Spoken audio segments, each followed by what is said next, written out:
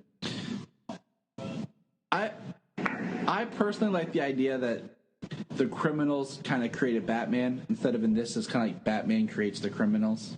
Yeah. But, you know, if you think about it, out of the Nolan trilogy, this movie stands out also because it's the middle chapter, but it's also kind of almost a standalone because the other two work as a beginning and an end. Right. Hey, Daddy, the three Batman. Yeah, so it's real, you know, it kind of makes sense, you know, for him to become Batman in this to fight against the mob because of how in Batman Begins, how crooked the city was, that he saw firsthand how the rich and the criminals controlled the city, and, you know, the good people and the cops were doing nothing or could do nothing. And so, you know, he creates somebody who could do something. So, and then just, you know, the escalation, the response of, you know, somebody like, oh, Batman can take on the entire mob syndicate, but, you know, one person to be able to take on the Batman. So, I mean, it kind of makes sense. It's a little, I mean, it works better than, say, in the comic books where, like, you know, the supervillains are a response to Batman. Like, Yeah, I don't like that because I think it makes Batman look bad. Yeah, like I think the idea of Gotham the show where he becomes Batman to counter how bad the city's gotten, the supervillains that have come up, but the fact that, you know, some of the supervillains are geriatric by the time he becomes Batman, it's a little bit of a problem, but...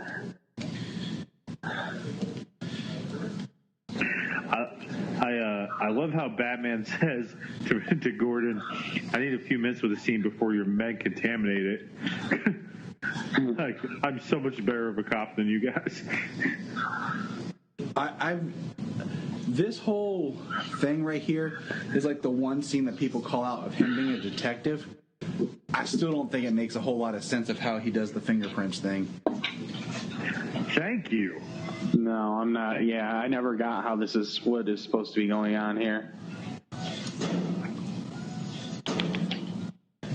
I mean, yeah, it's cool as we hang out in the Bat bunker, you know, instead of the cave. That's one thing that's like harsh for me with these series. Is so much stuff is there and then glossed over. Like, oh, they had the Bat cave, but we're not using it now. Yep. And I don't know. And also, like, and I'm with you guys. Like, the bullet thing it didn't make, like, if you want to show the detective skills of Batman, it just seemed really off. Yeah. Like, okay, so he's just holding this picture of this bullet, and he goes to these different, like, concrete blocks. He's like, oh, yep, that's the one, okay. And then, oh, you're a detective. No, you're just someone that looks at a picture and looks at that. Like it could have done it so much better, and it's the only case we really get in all these movies of him really being a detective. So, yeah. Here's our favorite meme with you know, him trying to out Bruce Wayne. Yeah.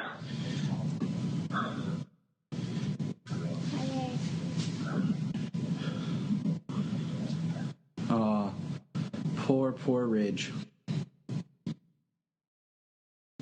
Man, I have not watched this on my Blu-ray in a while. Sometimes I forget how crisp Blu-ray is because I get so used to streaming everything, and, you know, living in the country, our internet's not always the fastest. So. Right. I hear you. Right, Junia? A silent guardian, a watchful protector. Dark Knight. You're funny. Yeah, here we go with the reverse engineering. It's one of those things that's like, it's cool, but I'm like, yeah, that doesn't really make a whole lot. But who's doing the work? Who's really doing the work? Lucius.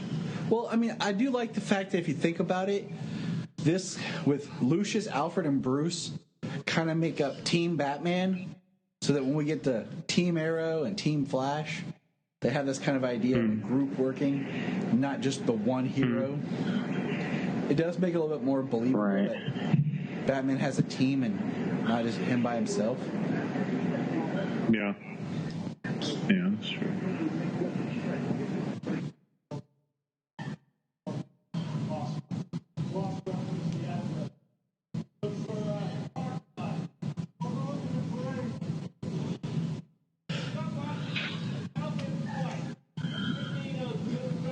That's Robin. Nobody.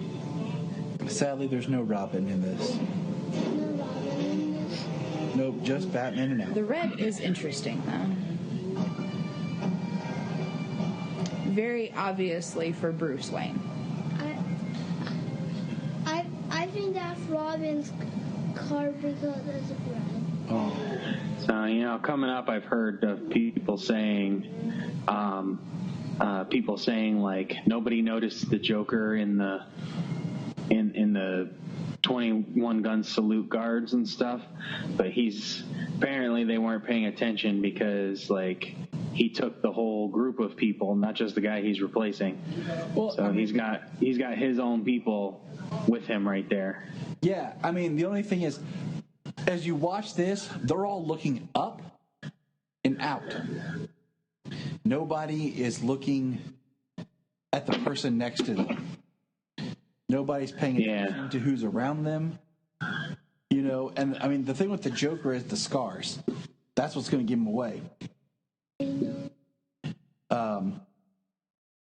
in one respect, it'd almost be kind of neat if the scars were fake, that he put them on as part of his Joker makeup, just to give him a different look. Right. But see how, like, even Gordon in that shot, he's still looking up. Yeah, they're waiting for the assassination attempt. So how you doing, James? Shh, Solomon, you're supposed to be going to bed. And I love this, that there's the timer with the just binocular, the scope. So that guy would have to be legit. The one doing the calls. He's not.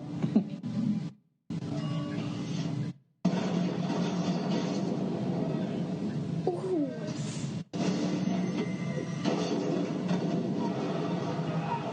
Ow, that hurts.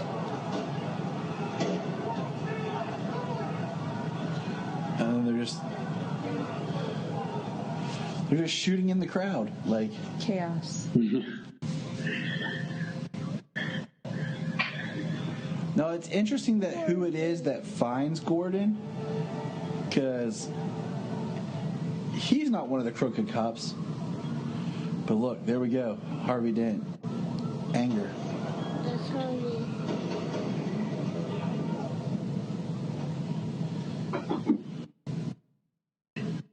That's Two-Face. That's Two-Face. Hey, there's Abracadabra and Polka Dot Man. That's the one. I was trying to remember. I was like, I know he just got cast in something. Yeah, James Gunn's Suicide Squad.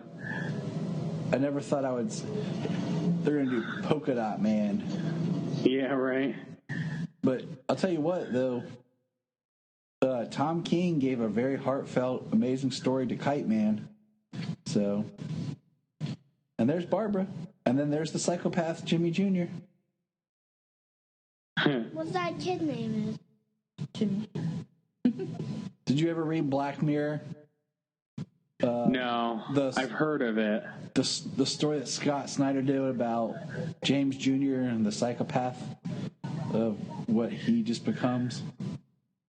Very scary, creepy. I've heard of it, but no, I've never. James is still a Batman. I love this.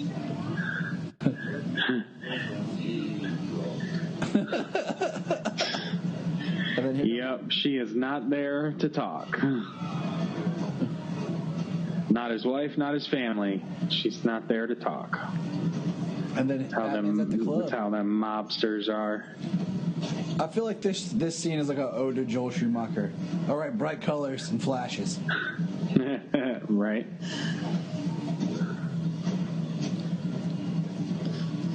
I do like that right there, the way he jumps up and just slowly lifts him up.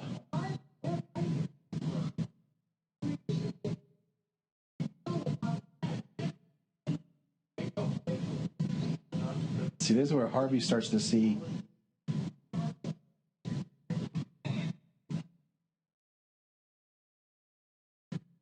poor Rachel.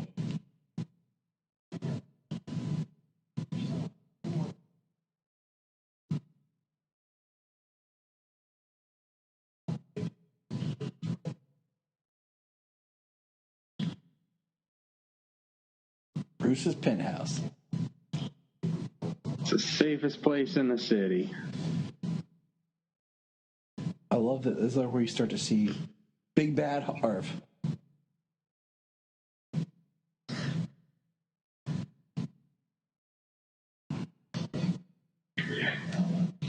Pretty smart, though, you know? I mean, obviously nobody else knows what he's up to. But, you know, as he seems like he's out of control, you know, to other people. Oh! The breaking of his bones on his shins and feet. Oh. He must have friends. Yeah, you gotta do it. Have you seen this guy? Someone knows where he is. You can even tell he can't breathe through his nose. Like, right.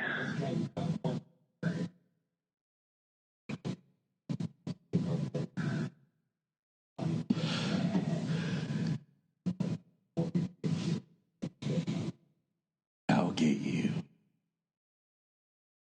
It's like he swallowed a golf ball and then was trying to be Batman. Like, I want it. That barrel would be hot after he shot that, so technically it should be burning that dude's forehead. It applies on. It would be hot, but unless he fired multiple shots in a row, it wouldn't be hot enough to scorch his forehead. it looks red. Slightly. Yeah, the heat and being pushed against his forehead. Yep. But plus, if he's, got psychotic issues, he might not really, react to that kind of thing. Yeah, true.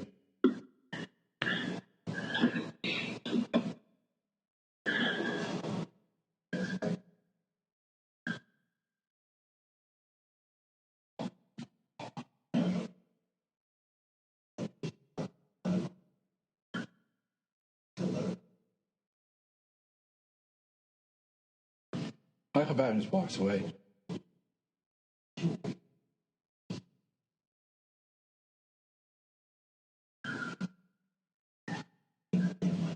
We're all silent because it's just such good scenes. Yeah, it is. I'm just drawing. Yes.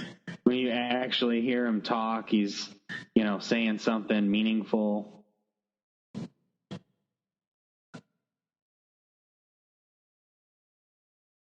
And man, this Bruce is looking for a way out. He's looking to quit. He's looking for somebody to take over his place, And that's why, I have to look at these movies as just for a bout of depression. It's a Elseworld story because it's developed to be a beginning, middle, and end to a trilogy.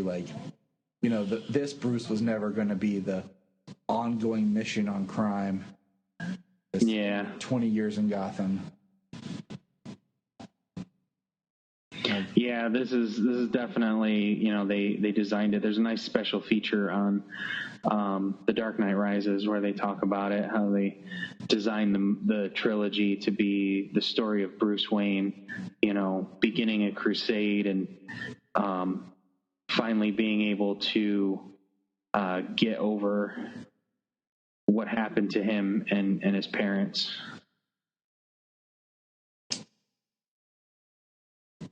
I'm judging her really hardcore right now. As you should, Jania. As you should. Yeah. This is at the end, Daddy. She's terrible. Absolutely. It's like Phantom of the Opera all over again. Like, she leads him on, she's with Harvey, then she comes in all super mad because, Harvey jumped in his place beforehand, and she knows that it's not gonna stick, that he's not gonna be, he's not Batman, and he's not gonna be, tried to be Batman, but, it's a pony show for the time being, but she's still upset for no reason. She would have to be in a position to understand as the assistant DA that he's not going to be going on trial for being Batman. Right.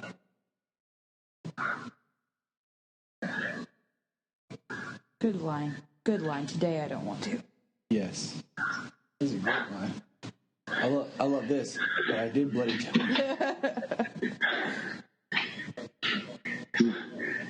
for being your accomplice. I'm going to tell him it was all your idea. I'm sure Bruce had a contingency plan to protect Alfred. I was like, I didn't know anything.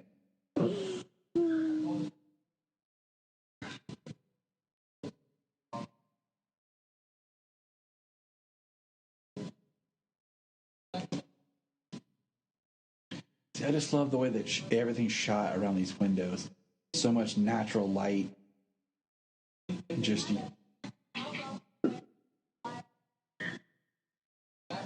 It's the brightest and the whitest Batman movie. Yes. Yeah. I love this speech.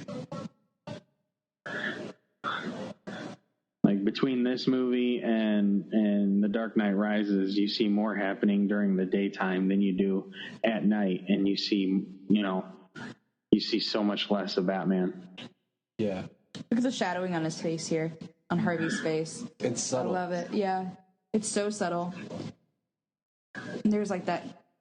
He's got more of a bright golden light almost shining on him, if you notice. I don't know. Just the lighting's interesting.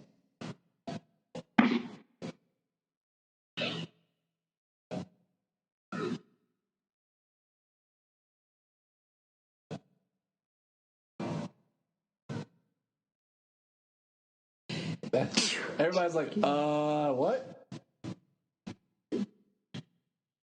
Rachel just looked up. That's just a dumb looking face. Stop that. He's not Batman because he doesn't have black hair. Yeah, he's not Batman because he doesn't have black hair? No. Solomon, you would definitely not like Ian Glenn. That's a discussion for another day, James. Yeah, it is. I like, if you pay attention, I like how Harvey always refers to Batman as the Batman. Because that's his proper name. He never said the Batman. Batman. He just says the Batman. So he said, arrest the Batman. I'm the Batman. Can I be the Tyler? Can you refer to me as the Tyler? Absolutely not. Okay. Shy. On my the response I expected. On my birth certificate, it says the Bryan Peters. Can I be the husband? You can be the husband. All right. One and only. One of Brian's favorite points to complain about is coming up soon. Yep, it sure is. Because it makes no sense.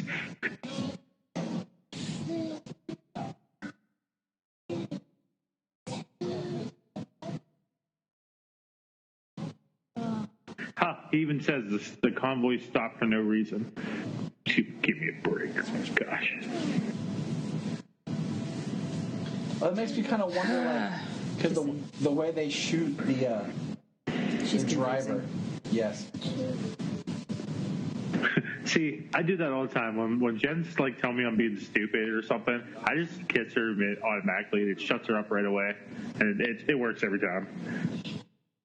I like how he says I'm not, as like the door slams. Like, I've been funny if he was like I'm not, like it's shut before he said not. Is that why you kiss me all the time? No, I kiss you because I love you, Janine. All right, here we go. So here we go. Here it is. So. All right, we drive in, and supposedly there's no other cars that drive in this town at all at night. None at all. They're just sitting on the sides in traffic. All right, here we go. Except this truck right here. Boom. Okay, we're driving along. Kids in the back seat. I have to go to the bathroom, Daddy. Oh, no, fire.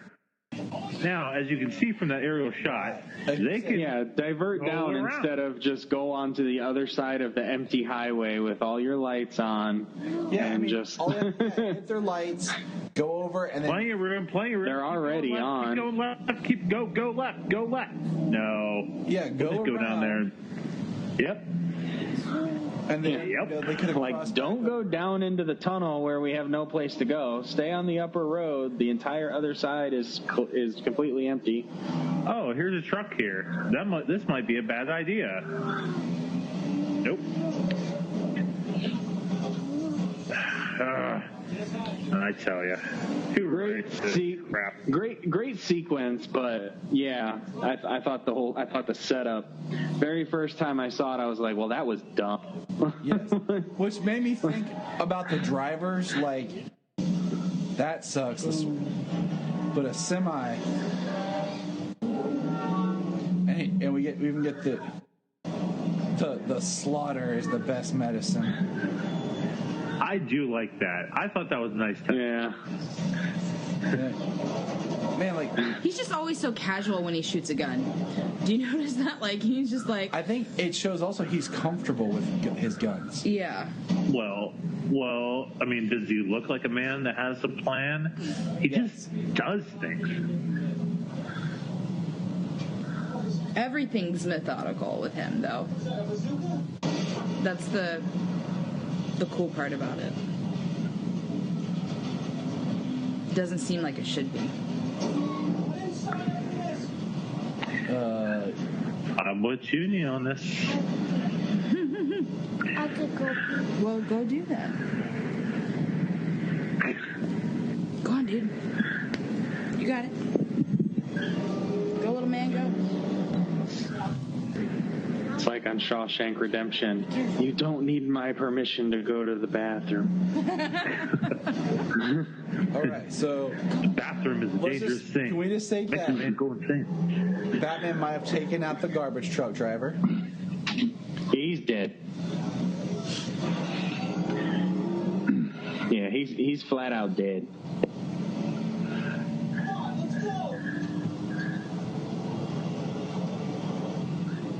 Does he have a bazooka? Yep. That's what she said.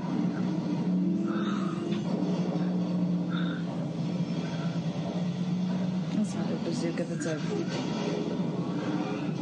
What is it? So another thing that kills me is like, so was this bat cycle was it part of the Tumbler from the very beginning? Yeah. Did Batman and Lucius just add it later? No, it's part of it. It's just the front two wheels of the Tumbler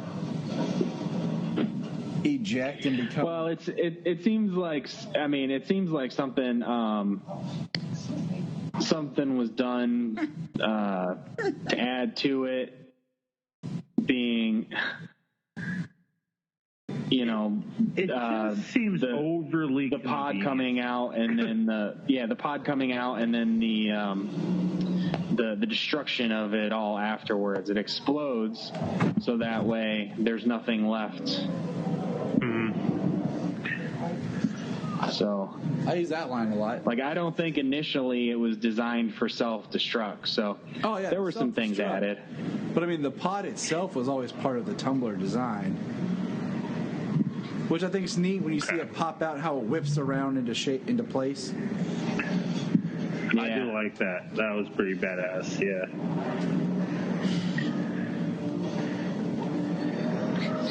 No, what I think is interesting, just in our conversation here, this car never gets called the Batmobile. It's always the Tumbler, and that saddens me.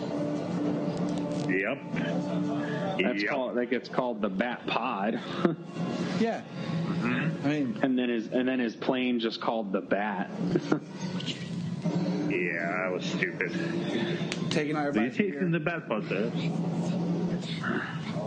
Broad daylight. See, now when he's driving through that and he blows up those cars, like, obviously there's traffic. Did he just like blow up some cars with some people in them, flip them over and crap just to get through? Oh, and the traffic now appears out of nowhere. Keep that in mind too. When they're starting on that, like when they're starting to drive and there's like the fire truck, no traffic, no cars.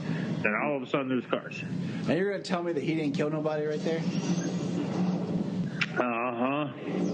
Precisely. And an innocent person at that, not somebody he was chasing and firing at him, but. Yep. Is it safe that Harvey Dent's riding in the back of a police truck without a seatbelt? Normally they strap them in pretty good. Right there, just shooting bullets at glass. Now this is sweet looking, okay? It is. The lighting's cool, and his cape and everything is really cool. And it's him being in a public place, right? Yeah. I love the Joker as he's driving. Just the hyena sounds. He's having fun.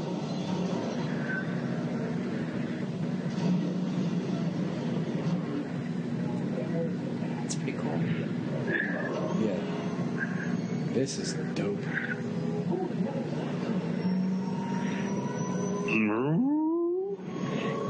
Oh, you want to play? Come on. Oh, it's so cool. I love it. It's pretty awesome that they actually flipped that truck. I know. Yep. And I also love how he drives up the wall and then flips it around. That's cool. Yeah, that's pretty awesome. You know, but just looking at movies and stuff, like this movie is I love because it's so real. Like the absence of CG. Is he acting that? Yep. Nobody. And then we have, like, if you look at where movies go, I thought Man of Steel was a completely nice blend of the two. Right. But then I feel like when we get to BVS, we're going back into almost all CG again. Like to where we're getting completely saturated and away from the realness.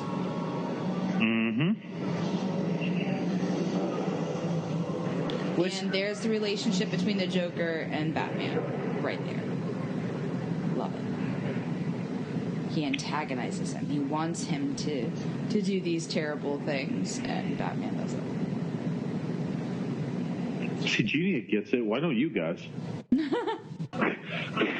Hey, I'm all for Superman ripping his heart out, so. I'm not. Joker's awesome. Yeah, I'm cool. That's all. Come on. Just give me a minute. Love it. And there's Gordon. There's the other thing that drives me nuts. Who the heck was in on this Gordon thing? Like, we never really go into who was in on it. It has to be the one cop. Like, the one cop who checked his pulse. Because Harvey didn't even realize it, and neither did Bruce. The Hardy is being good right now. Harvey's good. He's good right now. Still. Well, Bruce wasn't even there. Harvey kind of got, like, escorted away as the shooting started. There's Ramirez. Always thought that the zoom in on Ramirez, like, yep, like she's dirty. Yep, something's going on. Like they're not focusing on her for no reason. God, I love this. I do love that. How do How Joker's doing? But I wish they would have had something else in the pockets, like deck of cards, like some chattering teeth, just something else weird. But they're going for realism, so I understand like the 14 knives or however many it is. Matches on prints, no DNA, dental, clothing is custom, no labels. The visual. He's a ghost. Awesome. What was that? The visual of him in the cell and the lighting and his just everything, it just is such a really great picture. There you go. Nolan really knows his camera angles and lighting. I gotta say, Well, Nolan is really. That goes back to Wally Pfizer, who was Nolan's cinematographer for like everything.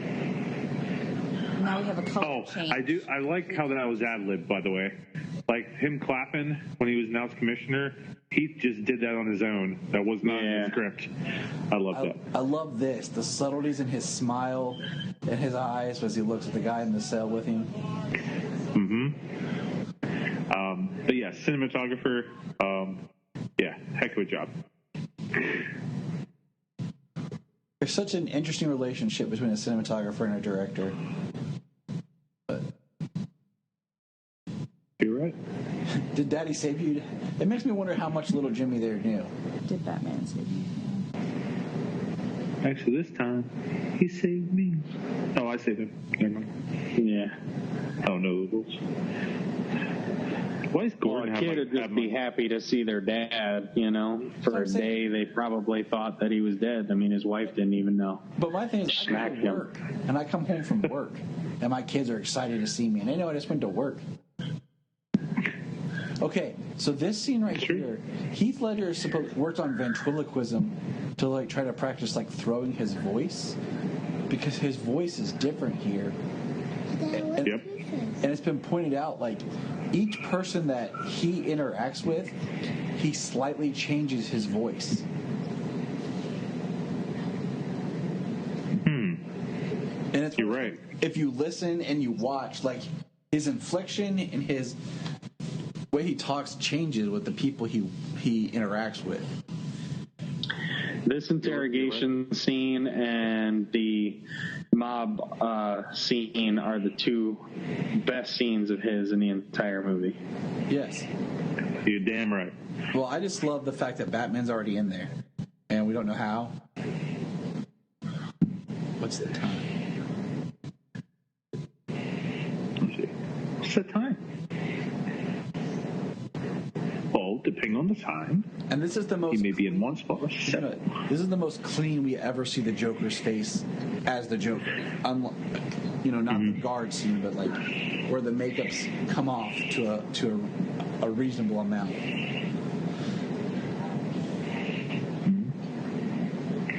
Old good cop, bad cop, Chief. Not exactly.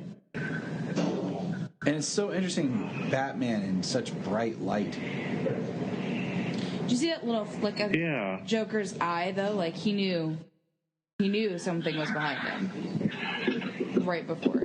Yep, he did. He's like, what's next? You're right. He's so damn smart. What's funny is with the lights off, he looks more like Heath Ledger. With the lights on, he looks less like Heath Ledger. Yeah. Oh, gosh, yeah. I don't know. Have you guys ever seen the script-to-screen little video of this, where they show the clip above and then they have the script rolling below it? No. You should check it out. It just shows how Heath just goes into the role, does his own thing. It's good.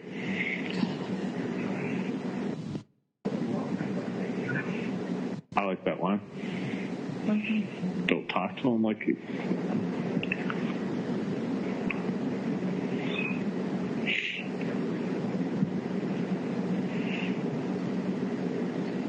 a leper.